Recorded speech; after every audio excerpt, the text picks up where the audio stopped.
Welcome into On Texas Football. Time for State of the Program, our the big picture look at the University of Texas football program and what's going on. Brought to you by our friend Adam Lowy over at the Lowy Law Firm. Big question to start today's episode, guys. Is Texas a good team? Are they an okay team? Could they be a great team? What are they?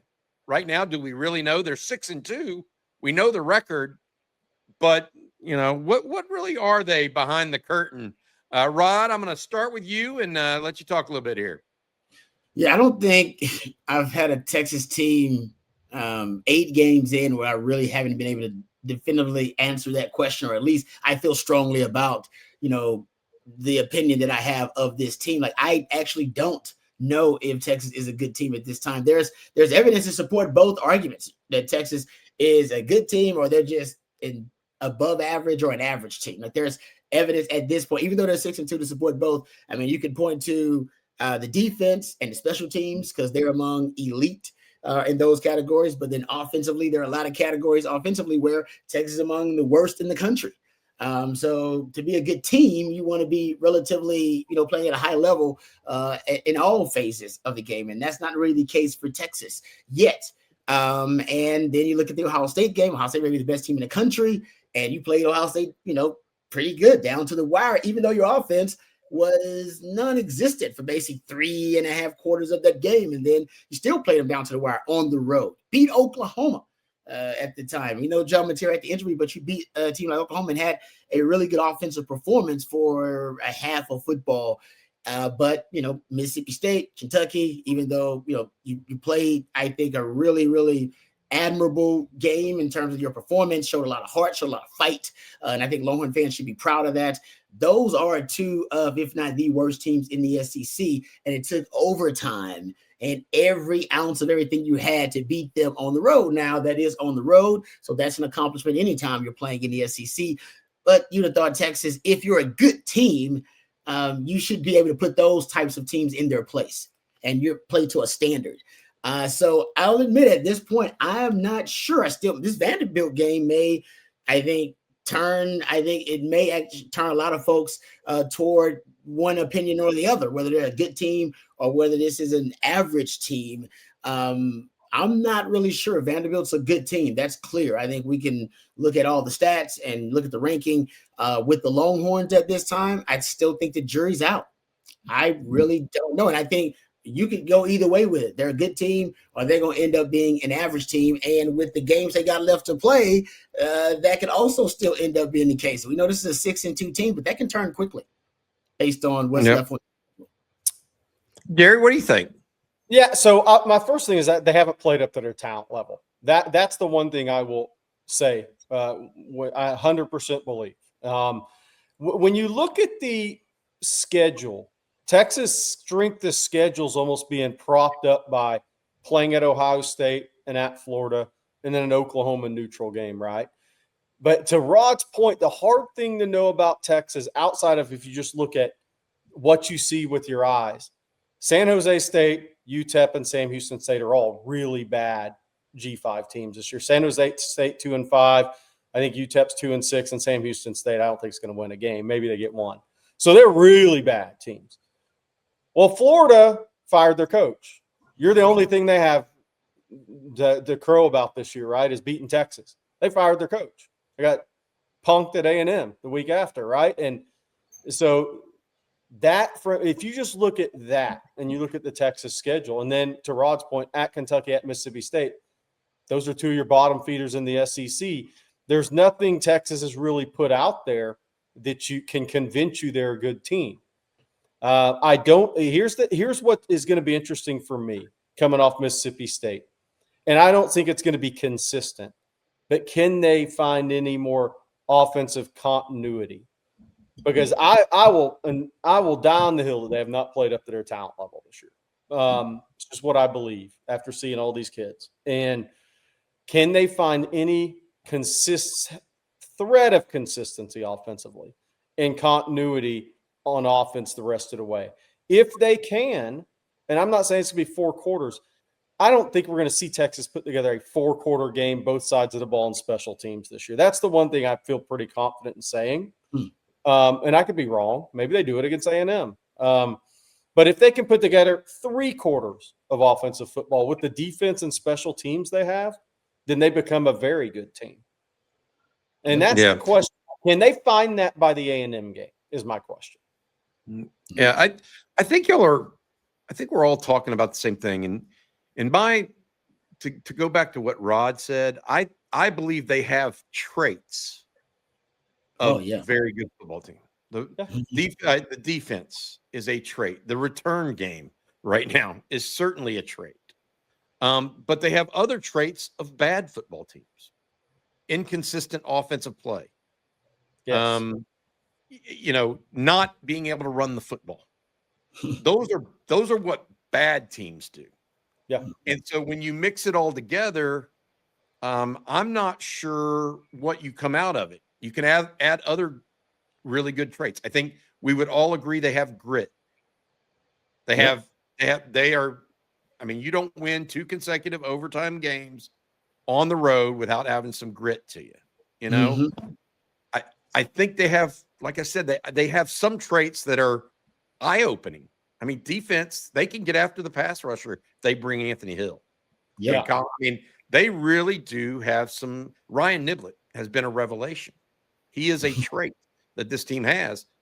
But then you look on the other side and you're like, man, the only thing I would add that has been elite on offense, in my opinion, they don't turn the ball over much.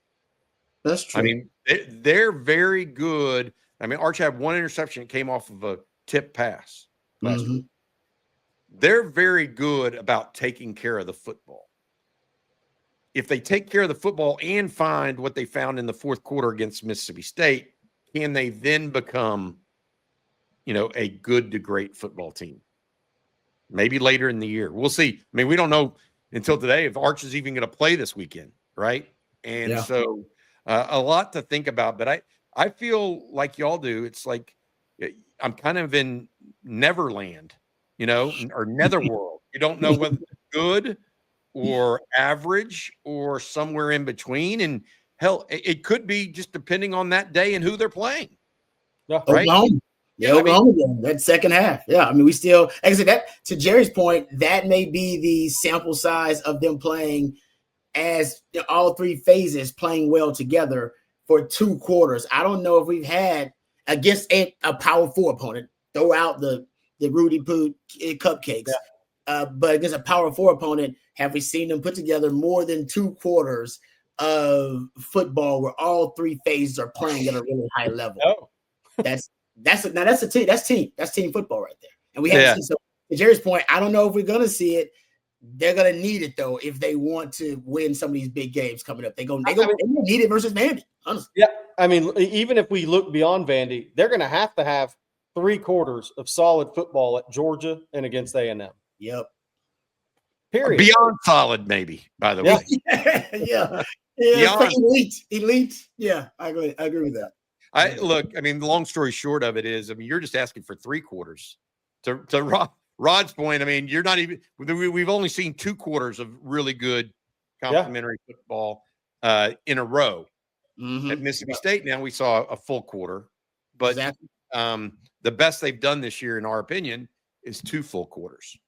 You're not asking for much for another quarter to bring them up to a better than just good or average football team. I don't think that's asking too much. All right, next conversation we want to have is really about the fact that these 2 teams are very different in that Texas is coming off a 42-day road streak, right? Just unheard of, while Vandy has been tested at home in the last few weeks, LSU and Missouri.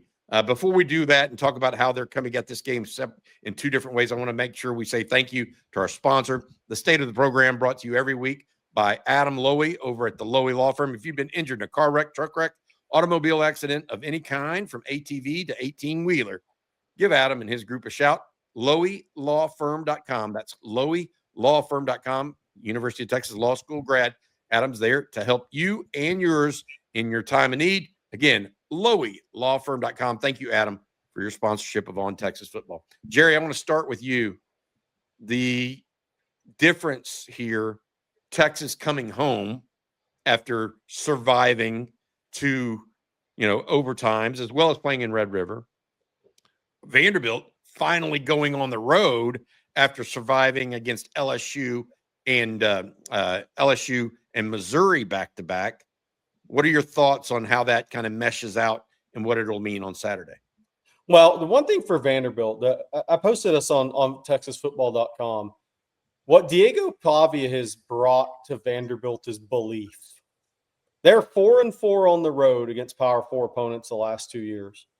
Prior to that, his arrival, they were 3-28 on the road against Power 4 opponents dating back to 2017. Now, I know the program wasn't in the same place and Clark Lee wasn't the head coach, but those are glaring differences. And Diego Pavia is a UFC fighter playing quarterback, and that's I mean that a very good way. I mean, he takes the fight to you, and it's going to be a fight until somebody taps out, and that dude refuses to tap out. You might beat him, but he's not tapping out. And what that's done for that program is make them battle tested, because they go to Alabama and they walk out from under the tunnel or wherever they come out from in Alabama and think they're going to win the game. They didn't do that 3 years ago or 4 years ago or 5 years ago. They walked out even though they lost 30-14 and they thought they were going to beat Alabama. I mean, so they're coming to Texas believing and knowing they can win the game, and they are battle tested. But the last time they were on the road was at Alabama, and that was 30-14. They had a couple of big plays in the run game, but outside of that, they couldn't establish the run. Last week against Missouri, they had an 80-yard run. Outside of that, they couldn't establish the run with the running backs. So they're battle tested. They're going to come in and bring it physically to Texas. And I think that's what Diego Pavia has really done. He's made it a battle-tested program on a day-to-day basis. And then their schedule this year, I mean, at Virginia Tech before they fired the coach, still a Power 4 game. At South Carolina, they win those games. So they've won 2 road games. But now the last 2 weeks, they've had really ranked home teams at home, where LSU was ranked when they played them. LSU very talented, Missouri talented on defense. They have had to bring it. Now they go on the road after playing 2 physical games in a row. On the flip side for Texas, for me, it's battle tested in a totally different way. It's like back against the wall. What are you made of? Like against Kentucky, especially after the Florida game. I did it. I said, hey, man, what do you got, man? Show me something. You got physically whipped in Gainesville. You got off the flight and you got physically whipped. Then you stand up against Oklahoma, and that was really positive, and Kentucky was ugly. Then you come back against Mississippi State, and it was ugly until it wasn't. But their backs have been against the wall multiple times. So this Texas team will take the field in DKR, having played games with their backs against the wall since they lost to Florida. That's a pretty good place to be for Steve Sarkisian, in my estimation. What do you think, Rod? You agree with that? Yeah, I mean, I think Jerry's right about the battle testing thing. I think Texas learned about that when they played Florida, right? Florida came into the game. They were battle tested. They had lost those games, but they were not shell-shocked by the talent level of Texas and the speed of Texas and the power and the size. They were not shell-shocked at all by that. And I think that matters. And it did in that game. So I think he's right. I think both of these groups are battle-tested. One thing about playing Vanderbilt, I think, is, Diego Pavia, he's the straw that stirs the drink for them. I mean, Jerry's right. I call him a likes to fight guy. So Jerry and I, very similar analogies. You don't get likes to fight guys at the quarterback position, but he's a guy that really can make things happen off schedule. Their O-line is a weakness, but he makes things happen off schedule. So when plays break down, that's when he's usually making magic happen. He's kind of a magician back there. So that's what Texas has to be prepared for, man, to defend 3 plays in 1 against this guy. But I like the way they play football, because I think it matches up well with what Texas does defensively, because Texas can rush the passer really well, and their offensive line is a bit of a liability, and they play slow. They want to control the ball. They want to control the clock. They're not trying to play up tempo. That's kind of what gave Texas a bit of an issue versus Mississippi State. So I think Texas matches up well with this group, and we'll see. Defensively, they're going to have to win this game with defense, considering what the offense has got to deal with, all the uncertainty. Yeah, the uncertainty around Arch Manning, Yes. Matthew Caldwell, not just that, Cole Hudson at center may or may not be back for this game. We'll find out more around 7 o'clock tonight when they have the first official release of the injury report. The one thing that strikes me with these two guys, and you talked about likes to fight and Diego Pavia, is Arch Manning a likes to fight guy? Yes. I think That's so too. interesting. Yeah. I actually think because he likes to bark a little bit, and now he's younger, maybe not as experienced and matured into that role, but he doesn't shy from contact. No, neither does Diego. And I think just a thought process there that I have is like interesting. How does that work, right, for Texas in this game, and whether or not Arch is even able to go this weekend? But long story short, for the long haul, we might see that. All right, one last topic we have for the state of program today. Over the weekend, Steve Sarkisian was linked to NFL jobs by a reporter by from the Athletic, saying that Sark would have interest in NFL gigs. True or not, I don't know, and we don't know. Sark has come out and said no. His agents have said no.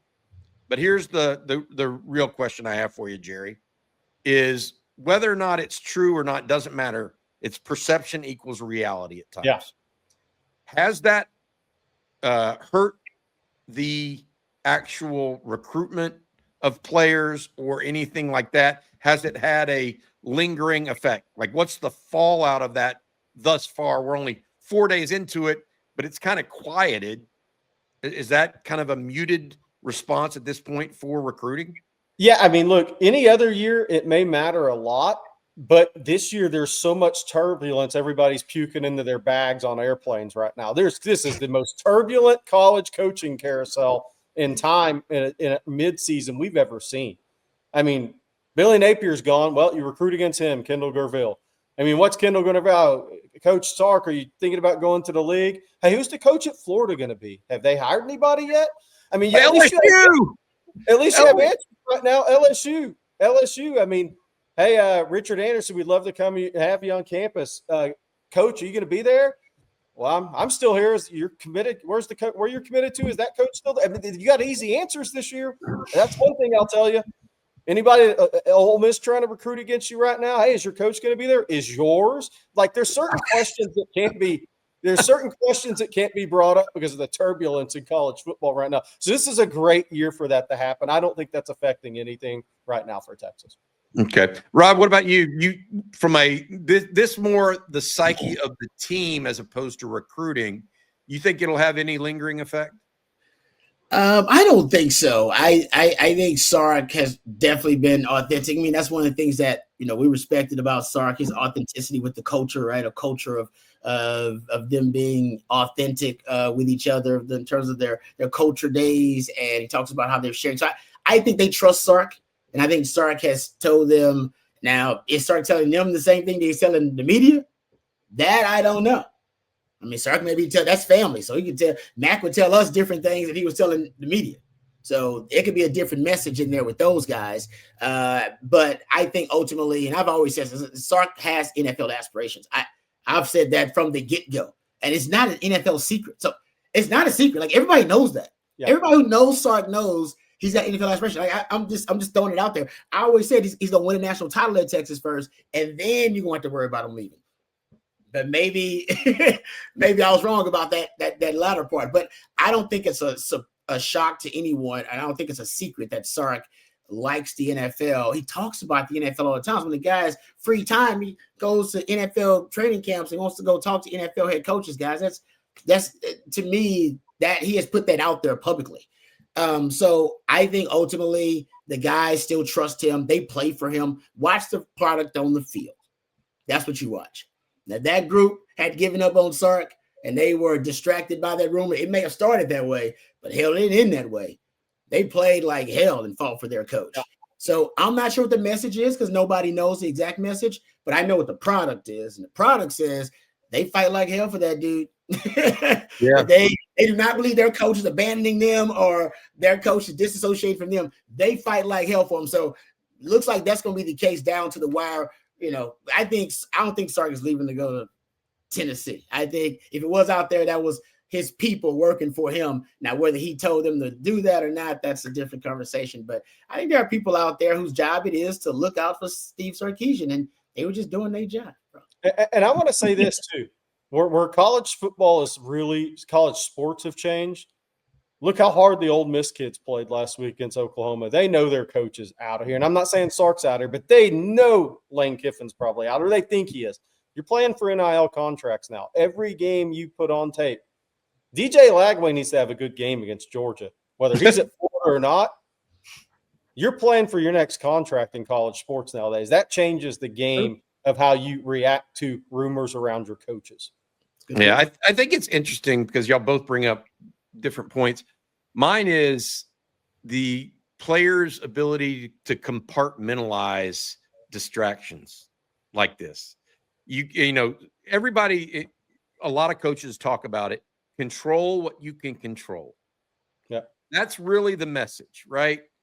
And Texas, I don't know what they did in the fourth quarter of that game, but they controlled what they could control. And I think it galvanized that team in a way that Rod is articulated. He doesn't know anything other than the product he saw on the field. And if that's bothering them right now, I didn't see it in the fourth quarter. I didn't see it in overtime. I saw a team that was laser focused on coming back and maximizing.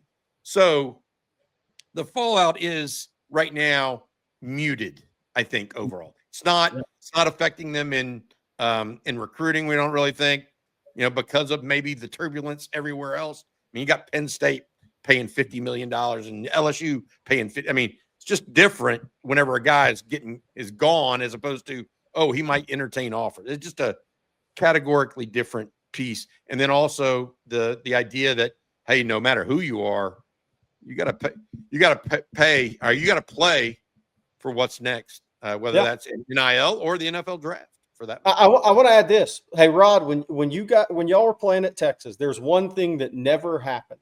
If you and 5 of the boys were out having dinner or something, you never got up from the table to step away to take a phone call from your agent. Nowadays, these guys are. And that agent's telling them, hey, block out the noise. Who cares? You're playing for your net. You're playing for your contract. Damn right. Yeah. That's true. The biggest change in agents are involved in college athletics. Yeah. Ugly. I tend to think, though, that the coaches control a lot of that messaging because they've had agents this whole time, Jerry. Yeah. I mean, they have. I mean, the last 2 years since NIL, 3 years, it's the coach's ability to help them block out the noise and focus on what they can control. All right. That's going to do it for this edition of the State of the Program. Thanks again to our sponsor. That is Adam Lowy of Lowy Law Firm. Reach out to Adam if you've been injured in a car wreck, truck wreck, automobile accident of any kind. LowyLawFirm.com. That is LowyLawFirm.com. Thank you, Adam, for your sponsorship. Jerry and Rob, we're going to have plenty more today. We got the Bingham's Bourbon Breakdown later. CJ joins Rod and myself. And then we'll have Dr. Brett Robin on tonight for the injury report that will be coming up around 7 o'clock. Dr. Brett Robin on with us around 7:30. Of course, he's the former Longhorn running back that now is an orthopedic doctor. Should have news on not only Arch Manning, but also potentially Cole Hudson, as well as Michael Taft. So we'll have more then. All right, for Jerry and Rod, I'm Bobby Burton. This has been On Texas Football's State of the Program. Hook 'em horns, guys. Hook 'em.